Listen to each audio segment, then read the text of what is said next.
Voy a pensar que la culpa no fue tuya y perdonarte.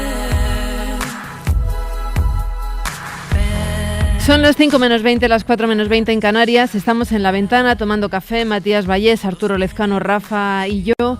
En el inicio del curso escolar está cada vez más cerca. Para muchos niños, para la mayoría, es una ilusión esto de volver a empezar.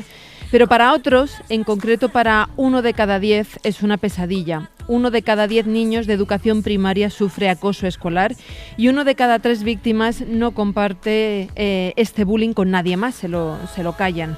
La organización Aldeas Infantiles lanza hoy una campaña contra el acoso que se llama Stop Silencio y un spot en el que participa la actriz, la guionista y directora Leticia Dolera. Yo fui esa niña y no se lo conté a nadie. 1 de cada 3 víctimas de bullying no lo cuenta. Porque el bullying se nutre del silencio.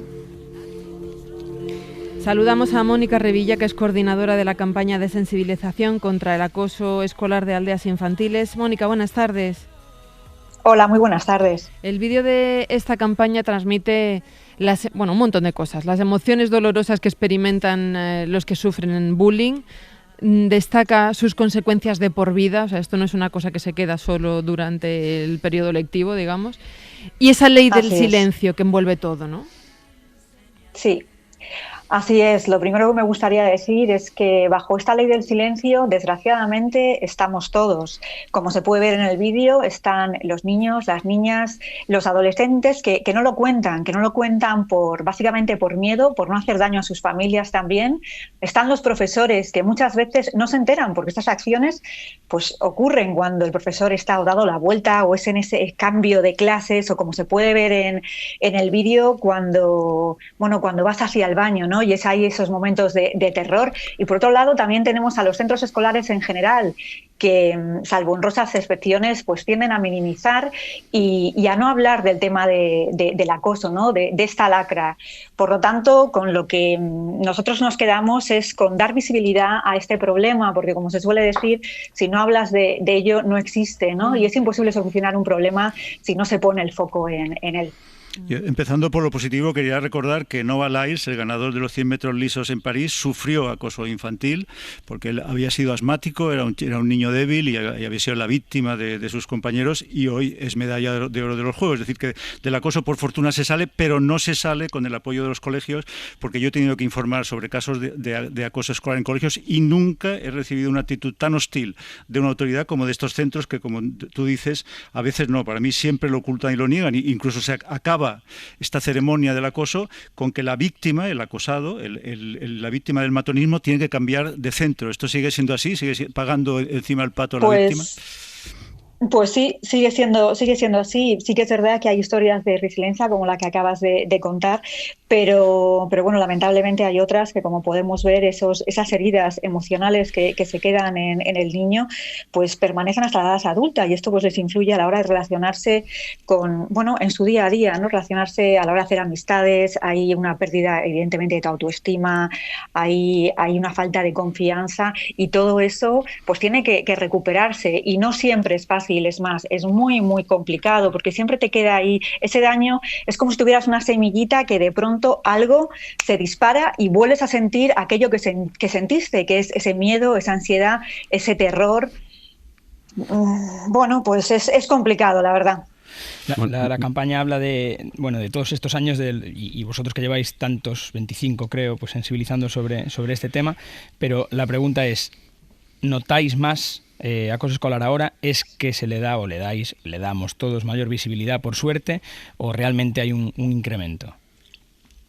Bueno, pues los últimos estudios sí que demuestran que hay mayor acoso. También es verdad que antes el acoso únicamente pasaba en lo que es el entorno escolar y más allá ahí se quedaba, pero es que ahora trasciende, ¿no? Ahora tenemos el ciberacoso también. Entonces antes era, pues tú podías sufrir ese tipo de violencia o que es un maltrato en realidad, y se quedaba ahí, pero es que ahora lo tienes 24 horas, porque también lo que dicen los estudios es que aquel que ha sido maltratado en el colegio tiene muchísimas más probabilidades de ser maltratado a través de las redes sociales, ¿no? Entonces, evidentemente, sí que se ve también, pues se ve un incremento y también lo que vemos es esas consecuencias y esas heridas en la salud mental, ¿no? Ahora la salud mental, que está tan de moda, pues ahora se está comprobando y afortunadamente se está visibilizando el daño que puede hacer el bullying. Mónica, está el silencio de las víctimas, de los chavales que sufren este acoso, pero también está el silencio de los chavales que son testigos o que de alguna forma participan también en estos episodios o en estos actos de acoso a otros chavales. No sé si en las charlas que vosotros me consta que dais en centros escolares, dais herramientas o facilitáis también a esos otros chavales que no son víctimas pero saben lo que pasa, mecanismos o herramientas para que realmente rompan ese silencio. Pues bueno, lo que nosotros hacemos básicamente es animarles, ¿no? En decirles que no sean cómplices, que no por estar callado, aquí la base es el miedo, no tienen miedo a hacer los siguientes, a que les pase a ellos. Pero nosotros sobre todo les decimos que no sean cómplices, que eviten participar, y sobre todo que no hagan de público, porque es que un agresor funciona cuando tiene a público delante. Es decir, si se le quita ese protagonismo, el agresor pues posiblemente estas acciones pues decrecerían, ¿no? Entonces les decimos que por favor no se queden en silencio, tienen que hablar, si no son con su familia, con un educador de referencia, con algún profesor, pero tienen que hablarlo. Y sobre todo sí que les decimos que la unión hace la fuerza, es decir, ellos tienen esa herramienta para hacer el cambio, pero fíjate, mucho más que los propios profesores, son ellos, son los niños y las niñas de las aulas las que de verdad pueden hacer este cambio, ¿no?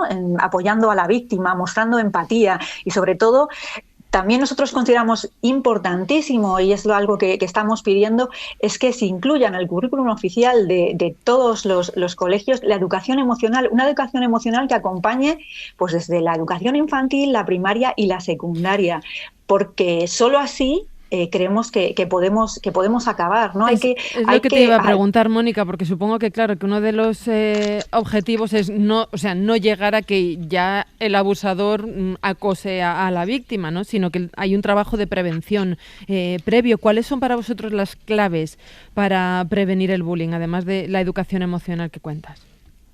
Bueno, pues la educación emocional, como decía, es fundamental, sobre todo lo que se suele decir, ¿no? Esa alfabetización emocional.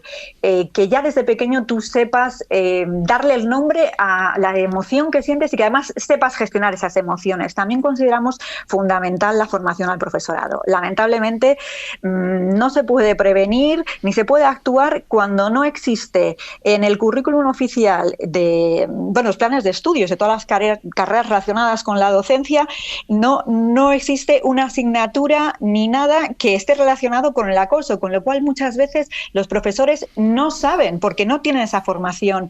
Luego, por supuesto, creemos que es importante que una vez ya pues que se ha detectado un presunto caso de acoso escolar, ¿no? Que esa aplicación de los protocolos no se lleven a cabo desde el propio colegio, sino que se lleve por especialistas ajenos a estos centros educativos, ¿no? Luego también en la prevención es importante el papel de la familia y para eso tenemos que informar a las familias. Los colegios tienen obligación y toda la sociedad en general de decir, oye, ¿cómo detecto yo si mi hijo está sufriendo bullying? Porque eso es una pregunta que es la que nos hacen todos los padres en estas charlas. ¿Cómo lo sé? Pues es que eso no está visibilizado y eso es también lo que nosotros pedimos. Luego, por supuesto, campañas como la nuestra, la que hablamos hoy, ¿no? De Stop Silencio, también es fundamental. Y luego lo que ya pedimos, y esto ya es a la administración pública, que por favor,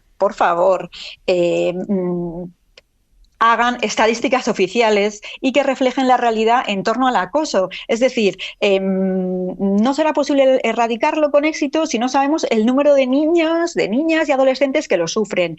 Tampoco, por lo que me preguntabas antes, ¿no? ¿Cuántos de ellos tuvieron que cambiar de colegio? ¿Cuántos sufrieron problemas psicológicos o psiquiátricos? ¿Cuántos arrastran hasta la edad adulta estas consecuencias, ¿no? O desarrollan comportamientos o ideaciones suicidas? O sea, todo esto es lo que hace falta para que se pueda prevenir estas situaciones. Pues Mónica Revilla, coordinadora de la campaña de sensibilización contra el acoso escolar de aldeas infantiles, gracias por estos minutos en La Ventana y por poner en marcha esta campaña de sensibilización en un momento tan pertinente como el actual. Gracias, Mónica, un beso. Gracias a vosotros, un abrazo.